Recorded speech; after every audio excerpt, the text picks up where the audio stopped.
Hello. I want to talk about how we apply the rhetorical strategies when reading an article. In other words, how other writers have employed these strategies to help focus our attention.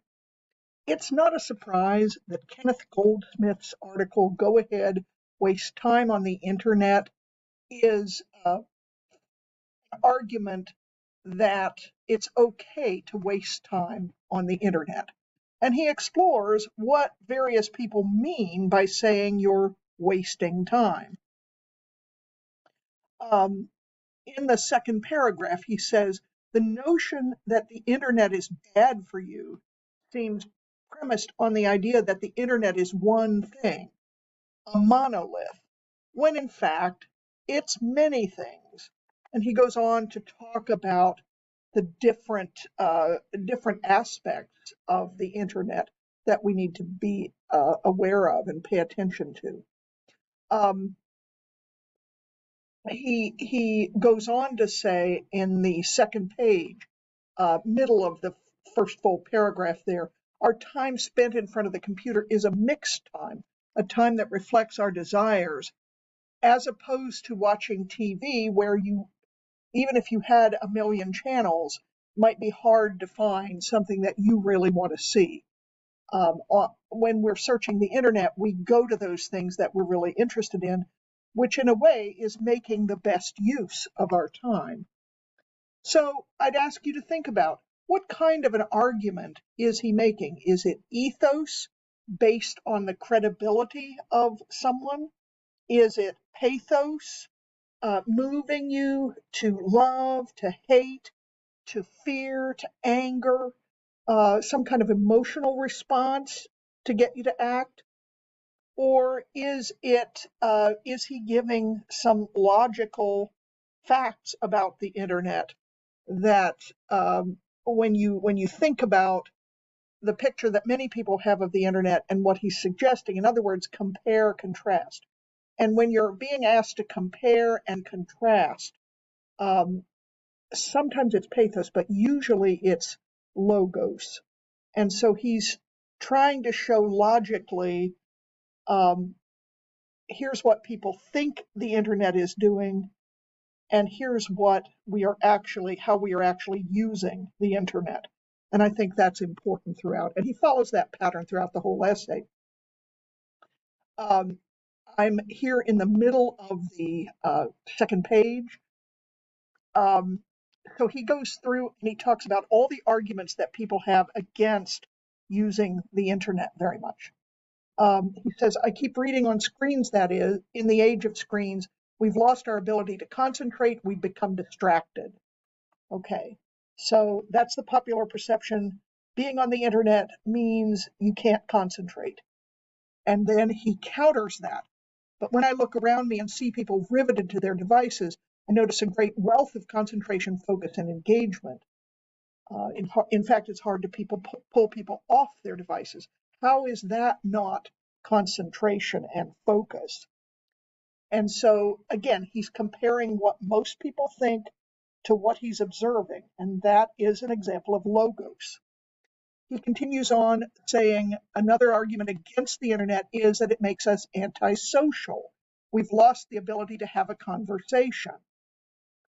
Okay, well, he says, yes, but when he looks around at other people, what he sees is other people communicating with their devices, texting, chatting, instant messaging, Facebooking.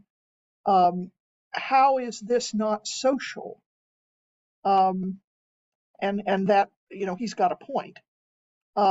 Another argument against using the internet is that it makes our thinking shallow. We don't think deeply. We just, kind of touch the surface of things. And that this is making us unable to really understand what other people are going through. And he says, well, yes, that's partially true. Some people are reading philosophy articles on their computers, on their handhelds, and some people are playing Candy Crush. Okay, so you can't say that everybody is using the internet for a deep and meaningful purpose, but some people are. It's possible to use it for a meaningful purpose. Again, a logical argument. He's comparing what most people say, the internet is making us shallow, and the fact that some people are learning a new language on the internet, some people are reading scholarly articles on the internet. It's not all one way. And he gives an example of how some people are using this new technology to connect with old things. So he talks about the narrative of the life of Frederick Douglass, which is a significant piece of writing by a former slave in the 19th century, explaining how he escaped from slavery, how he taught himself to read, and what that ability to read meant to him as a formerly enslaved person. His wife is so into it, she doesn't even look up to say goodnight to her husband. Another argument, again, so once it's like bowling. He's put up all these pins and he just keeps knocking them down and knocking them down and knocking them down. Critics tell us that our brains are being rewired. He says, is that a bad thing? How could they not be rewired? This is a new technology. We have to adapt new patterns to deal with it, which makes some sense, I guess. And then he talks about the resistance to the internet. And he says that shouldn't surprise us because new technologies have always faced resistance. Okay, an appeal to history, looking back at how things have been in the past, that's always a logos argument. Are you getting the point here? Here are a lot of logos arguments. He is using facts and examples, statistics, historical examples and comparing what people typically think with what is actually going on. That comparison of cause and effect kind of thing is always a logos argument, an appeal to logic. So he's saying use your logical reasoning powers and see that this is not this internet this worry about technology and how it is dumbing us down has happened before.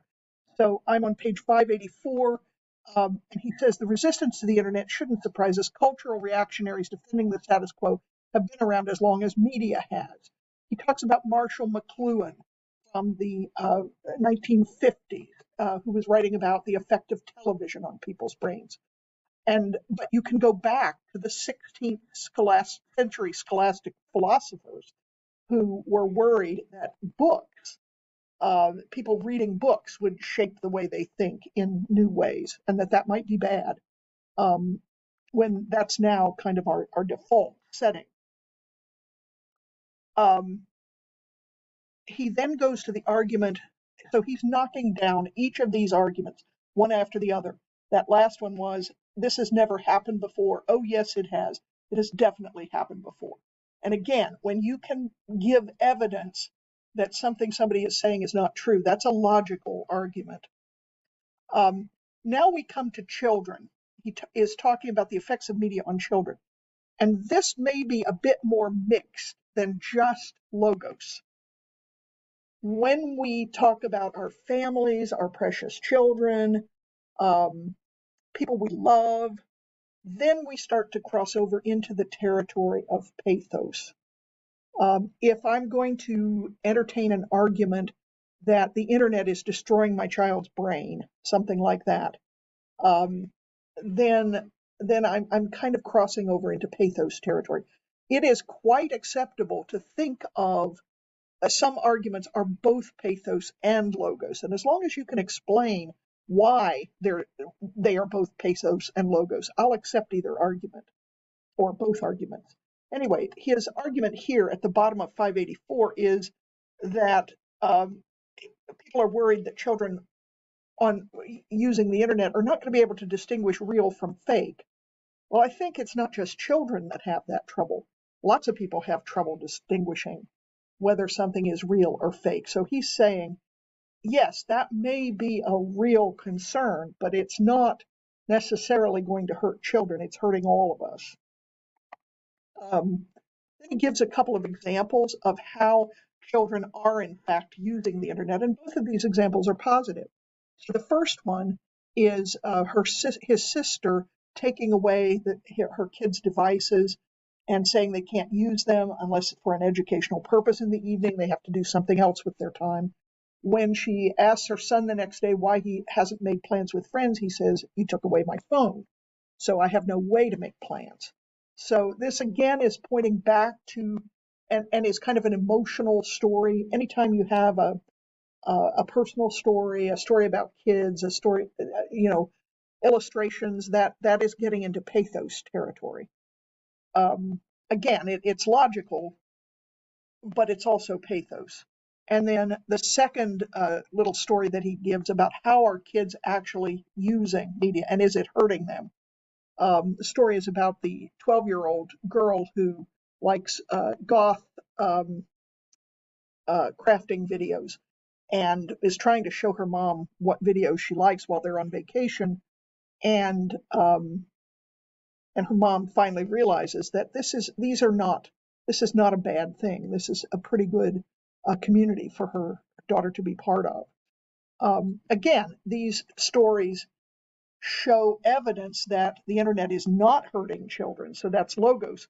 But there's also an element of pathos in these stories because um, in both cases the kids are disappointed that the adults in their life don't understand what they're trying to say. Finally, then, we come to the end of the essay. Many internet critics yearn for a return to solitude and introspection, quiet places far removed from the noises of our devices. But those places away from the rabble are starting to remind me of gated communities. And ending the article with those words, gated communities, those are places that rich people surround themselves with walls to keep out the rabble and the poor and crime and anything that's undesirable. What's he saying here?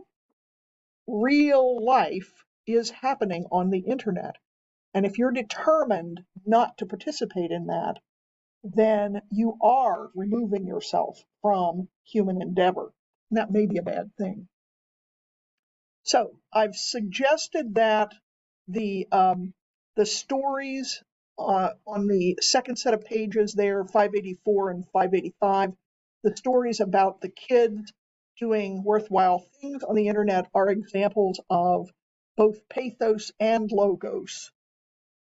I am suggesting that much of the rest of the article, where he looks at arguments against using the internet and he knocks those down, those are examples of logos or reasoning with evidence to show why the critique of the internet is not valid. So that's logos, logic, reasoning. The other element here, though, you can see there's very little ethos here. The one place where I think there is ethos is he mentions the name of the philosopher Marshall McLuhan, the media philosopher, and he's very well known. If you look him up on Wikipedia, you will find quite a lot that he was quite influential in terms of studying the effects of media on humans.